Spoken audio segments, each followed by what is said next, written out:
Emily, welcome to People in Legal. Hi, thanks so much for having me today, David. It's really nice to be chatting with you. Yeah, nice chatting with you too. And I think we weren't introduced all that long ago. It was actually amazing. So, I mean, I guess how things kind of started was that, um, the wonderful, very much loved Tony Bleasdale. That's Basically right. was had put some posts up and was chatting with me about some of the new things he's doing and that sort of stuff. And he mentioned to me that there's a organization he's working with to actually help on the education side of things in Africa and I guess you're going to talk more about that today. But it's really interesting, and I think some of the law firms have got involved as well. And I guess we'll talk about that more. But this is a bit of a different kind of podcast. We're not talking about technology or things that go whiz and whirl and things that we're talking about. Actually, I guess how law firms can make law firms and people in the legal industry can make real changes to people's lives and influence some of the children's futures. And I just love your background, by the way, too. All those beautiful smiling Oh, faces and things. And I think it looks like you'd almost like sit down in one of those seats yourself and actually join the class.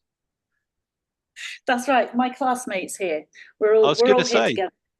they look like they're having fun, which is fantastic. So, Emily, I'll get you just to introduce yourself and tell us more about what you're doing, and I guess the aims of the organisation, etc. And yeah, that'd be great. Thank you, David. So just going back to Tony, I actually met him at a Law Awards.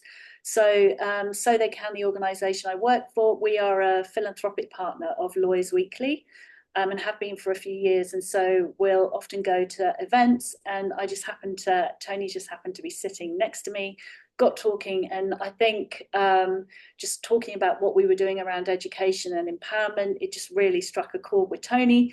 And we were talking about the lottery of life and how where you're born, obviously there are certain opportunities that some of us get, but some others might not get, and how random it is. And so he just really wanted to get involved. And so I've been lucky enough to be working with him, and he's introducing us to cool people like you. So yeah, it's a great connection there. So I work for So They Can. We're an international NGO, and we work with 51 government schools in Kenya and Tanzania. And our vision is a world with no child poverty. And we're doing that through partnering with schools and offering opportunities for education, because we believe that education is the key to breaking that poverty cycle. So, yeah, that's what we're all about. We've been around for about 15 years, and it's very much been a work in progress. The How our approach to development has changed over the last 15 years as we've kind of learned things. We've made mistakes along the way. We've learned a lot from the communities that we're supporting in Africa. And yeah, it's been an interesting journey, but we're now in a position where we think we've got a model that works, although we're always open to improvements and changing. And yeah, we're now able to support 33,000 children every year through education, as well as Amazing. their family and their community members as well. Amazing, absolutely amazing. And I mean, I guess one of the things when we were chatting the other day is, I mean, I have some things that I do myself and my organization as well. We involved in some in helping with some NGOs and things. One of the things that sort of the questions that I actually asked you was like, I guess what's the points of difference? So what are the key points of difference in terms of I guess what you're doing versus what some other folks are doing? There were certain reasons why I wanted to work for So They Can, and I joined the team about 3 years ago. And I think the first one that really jumped out to me was that 100% of our team on the ground are local. So they have grown up in the area, they speak the local languages, they know the customs and traditions, and they really know the context and know what's going to work. And so that has been made a huge difference for us. And I think it's one of the reasons that we have been able to have an impact. And I'll just to share a bit of a story around that. I was lucky enough to go to Kenya and Tanzania a couple of years ago, and we were in Baringo, which is a very remote part of Kenya, and we were coming back from some school visits, and we were in a car, and we drove past a couple of girls were on the side of the road and they waved us down. And so in Baringo, a lot of rather than speaking Kiswahili, a lot of community members will speak their own local tribal languages. So Josh is actually from Baringo and he's in our team. He's grown up there and he actually speaks about 5 of the different local dialects. And so he was had a chat with the girls. They asked him for a lift home, and sort of he was chatting with them in the back of the car, and we dropped them off, and then he shared his story with us, their story with us. So yeah, there were 2 girls, Kamsino and Chebagon. They'd been out in the sun all day, walking about 20 kilometers just to go and get a little bit of maize flour and some vegetable oil. And they were on their way back home, and they said that they had never been to school. And when Josh asked them how old they were, they didn't know, but they guessed 11, 12, 13. And they told him they were soon to be cut and sold off as child brides. And when we saw them, they actually had their hair was dyed red and put in these small coils. And basically in Baringo, it's a marketing message that the girls reach puberty and their family dye their hair, put them in cords, and it's basically a message, marketing message to say to community members, these girls are ready to be bought as child brides. That's So awful.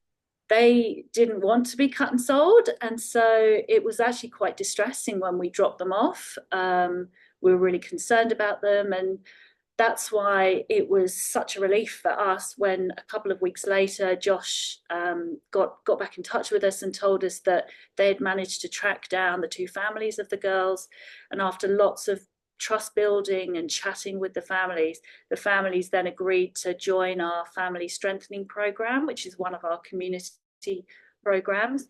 And they said that both of the girls could go to school. And so those 2 girls are now in one of our partner schools. They're loving school. They're sitting with their classmates, just like this picture in the background. And they're now benefiting from the amazing opportunities that education brings. So completely changed the direction of their life, because as you can imagine, when you're sold as a child bride at age 12, often they'll become the 4th or 5th wife to a much older man, probably have a number of children themselves, and there's just no way out of that poverty cycle. So that's why we're focused on education, because we do think that that's the key. I couldn't agree more. I mean, what an incredible story, and what an empowering story to actually like get really, I guess, to make some of our subscribers understand more about, I guess, the need for what you're doing. And I mean, have you got some statistics on education, the impact of education? Yeah, well, yes, I do. So, well, just in terms of children that are living in extreme poverty, things have got a lot worse in Africa in particular. So 7 out of 10 of the world's children living in extreme poverty are in Africa now. And about 50 million girls are out of school in Africa. So girls like Chebagon and Kamsino do not get the chance to go to school. And as I said, there's no way to break that poverty cycle without educations and opportunities that brings. So just going back to the story about Josh and the girls, the reason that we were able to get the girls in school was because he is from Baringo. So, you know, I couldn't have spoken to their families, but he through his network and who he knows, he found the families, he talked to them, and that's what's made the difference for us. The fact that 100% of our team are from the local area.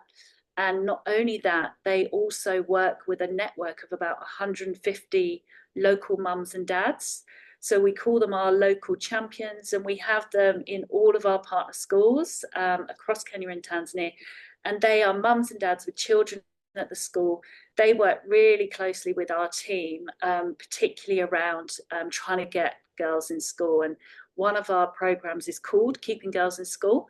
And they are empowered, and they'll talk to their neighbors, they'll talk to their friends, and they'll tell stories about the difference that education can make in people's lives, and not just from a it's the right thing to do to let your daughter go to school, but also just from a kind of practical sense as well. They'll share stories of girls that have been allowed to go to school and are now earning an income the equivalent of 4 goats a month, which might be what they would get if they sold their girl when she was 12.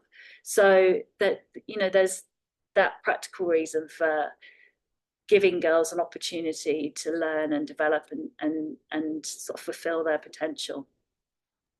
I mean, it's an amazing model. I mean, it's the whole sort of, I guess, collaborating with the community and actually getting community to sort of help solve the issue Yeah, themselves and empowering them to do things. And I think that kind of collaboration, it means that every all the funding you're raising is even more powerful and getting a better outcome for that's right. I guess the people receiving it.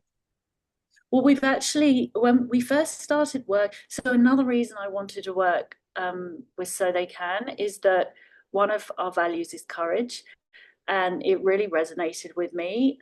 So I mentioned about Baringo. It's a very remote, it's a very tough area to live in. There's drought, and if there isn't drought, there's extreme floods. It's very barren. It's really difficult to grow things there. Um, Most of the population are pastoralists, and uh, the it's estimated that about 90% of the population are illiterate.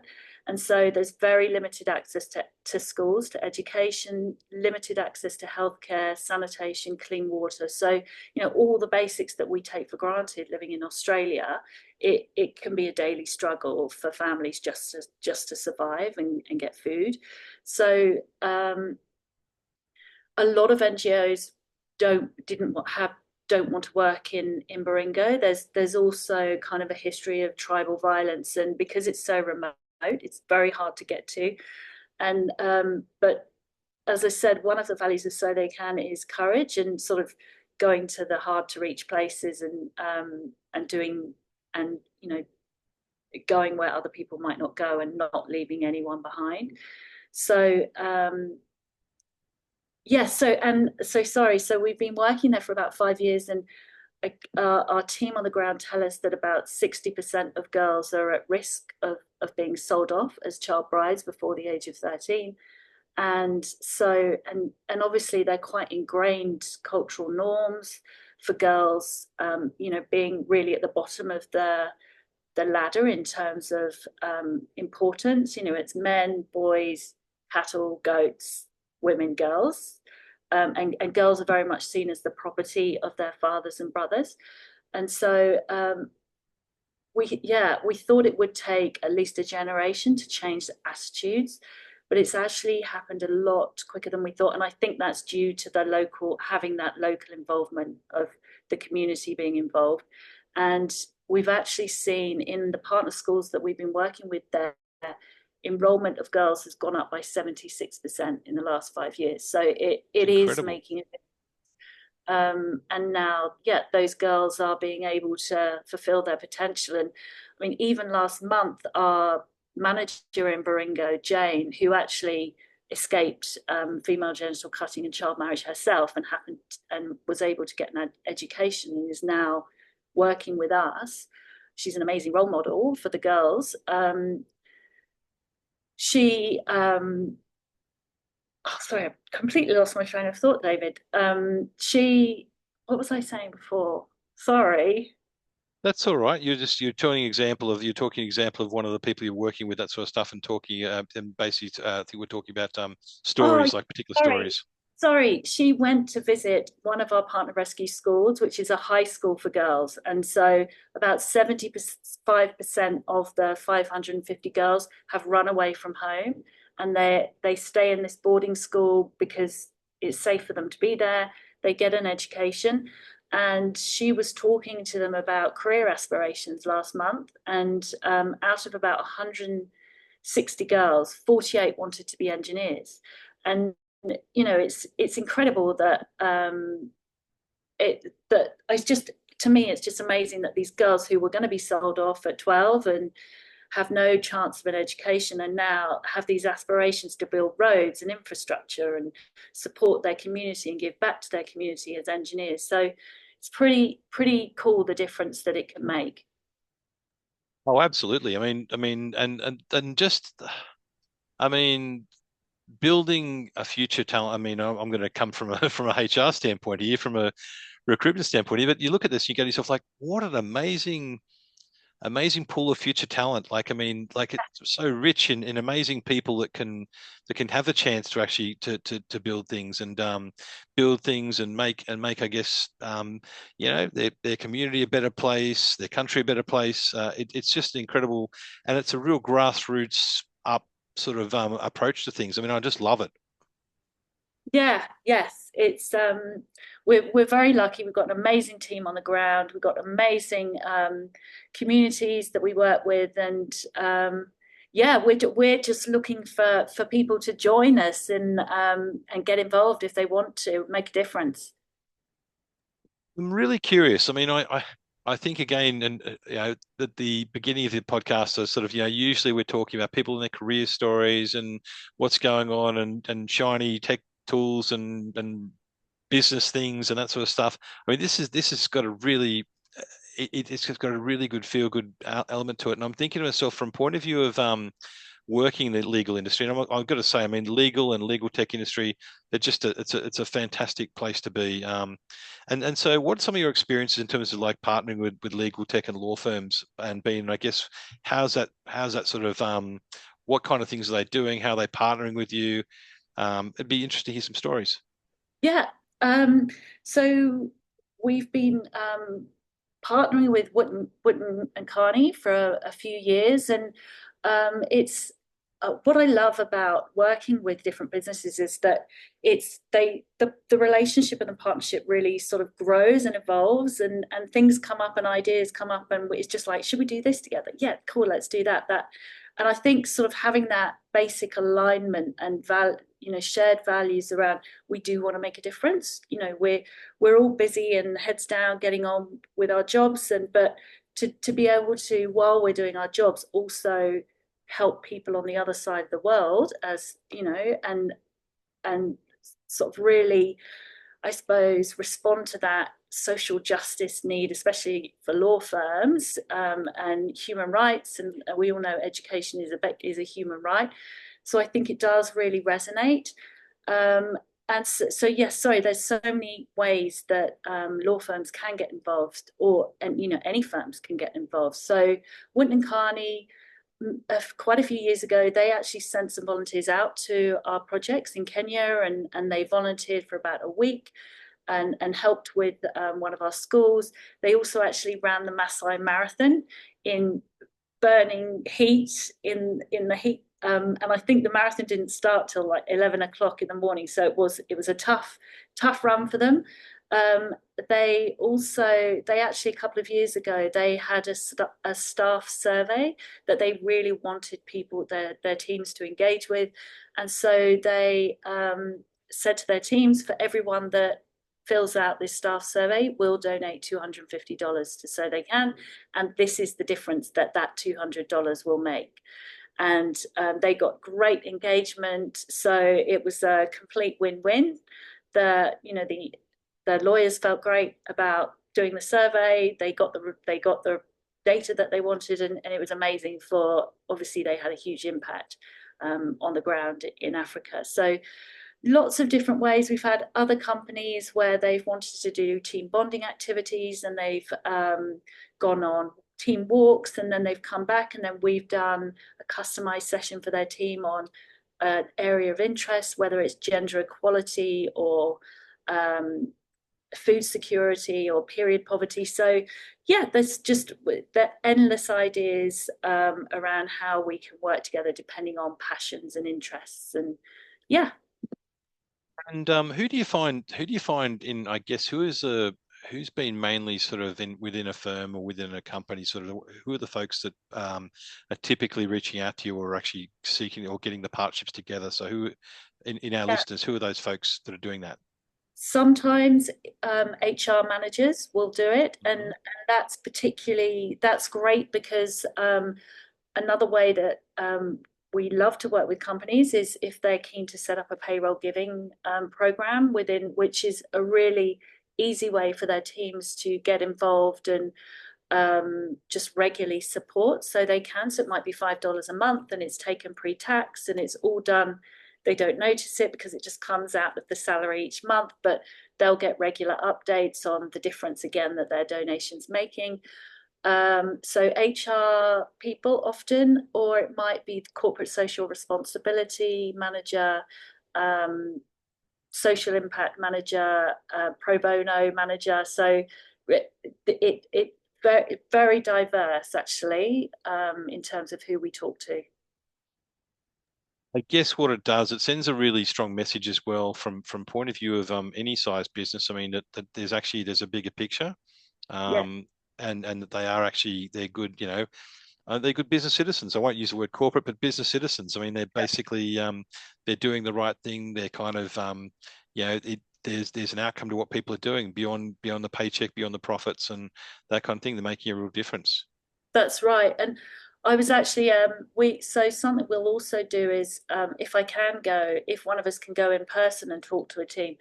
One of our partners had a lunch and learn session last week, and I went in and they had pizza for everyone. And it was interesting because most of the people that were in the office were young, in their 20s, and they were so engaged. And it was great because they got to hear about how their company was doing so much good, and um, they just were really engaged and asking so many questions about it and wanting to find out more. And you could see that they were proud to be working for a company that was thinking beyond Sydney and beyond Australia.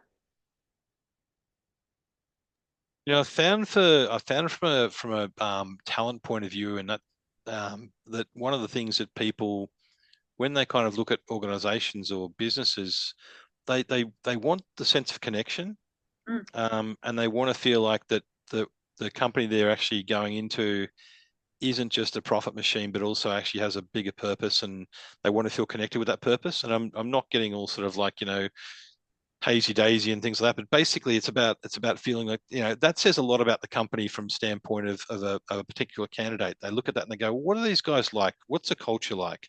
And I guess this is one of those sort of wrappers, or one of the things that would be a fairly decent indicator of what the culture's like. Are they involved in any sort of program such as this? But I would see this as being something that would attract in a very, very competitive market for candidates. I'd see this be one of the things that would actually attract people towards a firm.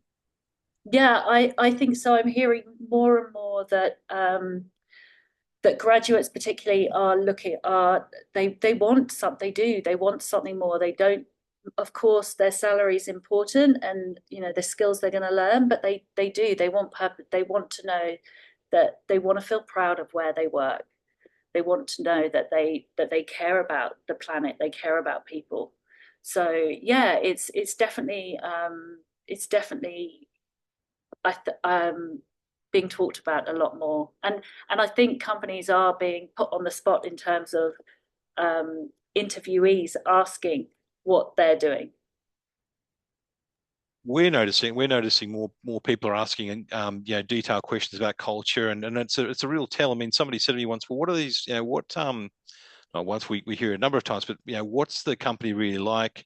What are they, tell me about the culture. And having being involved in programs like this actually is, as I say, it's a real benefit. It's something that's going to attract people, and they think, well, actually, if this is what they're like, and these are the sort of programs they're involved in, it must be a really nice, inclusive kind of place to work, and they care about the things that are important. That's right. Yeah, yeah. I wanted to work for someone that was making a difference. So yeah,